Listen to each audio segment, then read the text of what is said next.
Tashi Kuki Juxi Metota Vira Benshi Nyamde Gyampadi Sangye Shindu Mite Uwargi Roku Nanda Shingma Chupasho Idam Guru Ratnamalakam Niratayami Sangye Chiranam Soti Jogam La Shamju Vagu Dagni Gyatsushi Dagi Jinyen Gipe Sunamki Dolar Venchir Sangye Tupasho Sangye Chiram Soti Jogam La Shamju Vagu Dagni Gyatsushi Dagi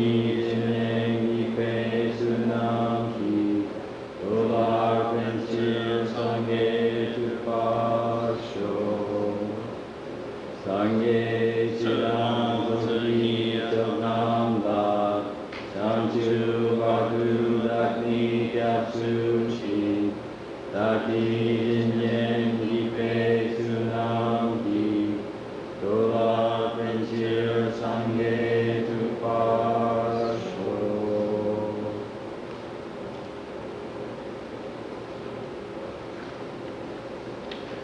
Last week I went into a little bit about who I am, so that you didn't worry that I just came off the street.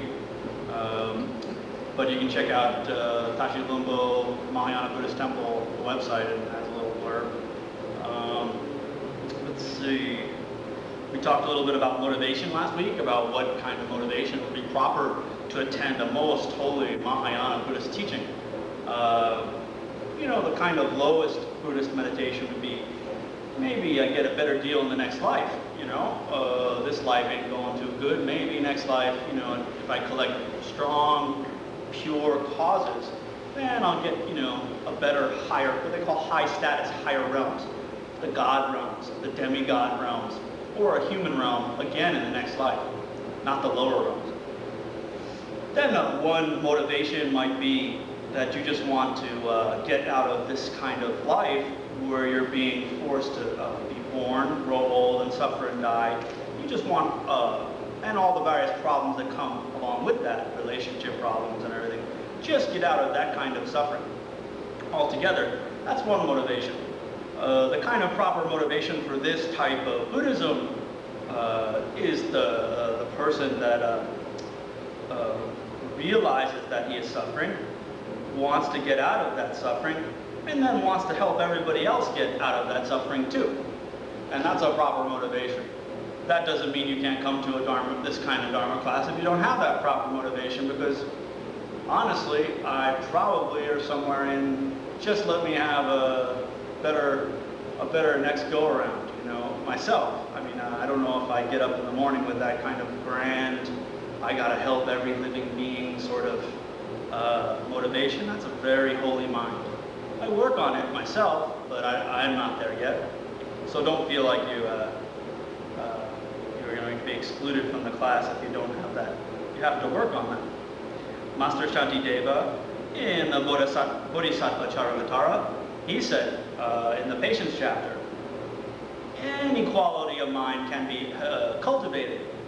He said, look at the people who are the soldiers on the battlefield.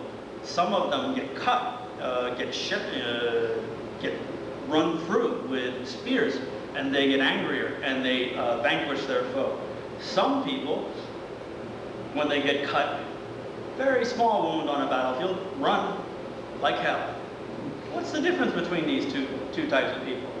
The warrior has cultivated a kind of fierce determination in his mind and will not stop until you kill him. Really, you kill him, you take him out. He's got that kind of quality in his mind. He's fierce. Master Shantideva says, your spiritual practice is the same thing. Any spiritual virtue, any realization can be cultivated through habituation of the mind. Then last week we talked a little bit about a teacher, about the Buddhist path and how, in this view, Mahayana Buddhism, particularly this lineage. It's the foundation of all Buddhist practices, how you relate with a Buddhist teacher. And I talked a little bit about a cappuccino machine and how I thought that I could really do this Buddhahood thing on my own. And then one day at work, we got a new cappuccino machine and I didn't know how to operate it, and I had to ask for a teaching on how to operate the cappuccino machine. I realized if I can't operate the new cappuccino machine without a proper instruction, what makes me think that I can get to omniscience and total bliss and Buddhahood on my own? And what should you look for in a teacher? And it's pretty standard. They should be learned, they should know the scriptures. They don't have to know every scripture, but they should at least have been around the Buddhist scene long enough so that where if you pick out any bit of scripture, they'll know where it fits in the Buddhist path, like that's an emptiness teaching and that's this particular school. Particularly the classic four Indian schools, and their views of emptiness and dependent origination. So that's very important. Then the teacher should want to teach because he loves to teach and he loves helping beings.